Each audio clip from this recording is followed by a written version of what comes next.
Hello students, आज हम class 8 की साइंस की वर्कशीट 6 कर रहे हैं। ये 5 अगस्त के लिए आई है। इसमें हम where do microorganisms live के बारे में पढ़ेंगे। चलिए बच्चों, शुरू करते हैं। As we already know that microorganisms may be single cell like bacteria, some algae and protozoa, or multicellular such as algae and fungi. Micro organism single celled हो सकते हैं। एग्जाम्पल है बैक्टीरिया और एल्गी। सिंगल सेल ऑर्गेनिज्म का meaning है जिसकी body में सिर्फ एक ही सेल हो। मल्टी सेलुलर ऑर्गेनिजम्स में बहुत सारे सेल्स मिल करके ऑर्गेनिज्म को बनाती हैं। They can survive under all types of environments ranging from ice cold climate to hot springs and deserts to marshy lands. कहीं पे भी सरवाइव कर सकते हैं। They are also found inside the bodies of animals including humans. हमारी body में भी microorganisms मिलते हैं। Some microorganisms grow on other organisms while others exist freely. कुछ माइक्रो ऑर्गेनिज्म तो बिल्कुल फ्रीली रहते हैं और कुछ माइक्रो ऑर्गेनिज्म दूसरे ऑर्गेनिज्म की बॉडी पे डिपेंड करते हैं। Microorganisms like amoeba can live alone while fungi and bacteria may live in colonies. ये भी कॉलोनीज में रह सकते हैं जैसे कि फंजाई और बैक्टीरिया। यहाँ पर कुछ पिक्चर्स दिए हैं, hot spring, desert, ice cold और सॉइल, और इसमें माइक्रो ऑर्गेनिजम्स के पिक्चर्स भी दिए हैं। It means that microorganisms are found everywhere all around us on the earth. इसका मतलब अर्थ पर सब जगह ही माइक्रो ऑर्गेनिजम्स मिलते हैं। Importance of microorganisms. Microorganisms are useful as well as harmful. In this worksheet, the usefulness of the microorganisms are given. So first point is microorganisms are used for various purposes. They are used in preparation of curd, bread, alcohol and cake. They are also used in cleaning up of the environment.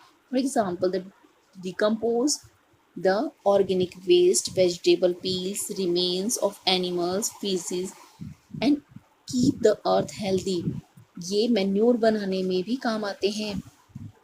ये waste material को degrade कर देते हैं और उसको soil में मिला देते हैं जिससे मैन्योर का फॉर्मेशन होता है। Bacteria are also used in the preparation of medicines. Bacteria को मेडिसिन बनाने में भी इस्तेमाल किया जाता है। कुछ फंजाई का भी इस्तेमाल मेडिसिन्स के लिए होता है जैसे कि antibiotic medicines. In agriculture they are used to increase soil fertility by fixing nitrogen. Agriculture में वो सॉइल फर्टिलिटी इंक्रीज करते हैं नाइट्रोजन फिक्सेशन से। यहाँ पर डायग्राम में देखेंगे नाइट्रोजन एयर में है और ये एयर से नाइट्रोजन सॉइल में फिक्स हो रही है। इसका कारण क्या है कि जो ये रूट्स हैं, इस प्लांट के रूट नोड्यूल्स में बैक्टीरिया प्रेजेंट हैं जो इसे एयर से सॉइल में फिक्स कर देते हैं और सॉइल से लेकर फिर से प्लांट तक पहुंचाते हैं। इस तरह से नाइट्रोजन साइकिल चलती है और नाइट्रोजन फिक्सेशन होता है। Now check yourself. Question number 1, give some examples of unicellular and multicellular organisms.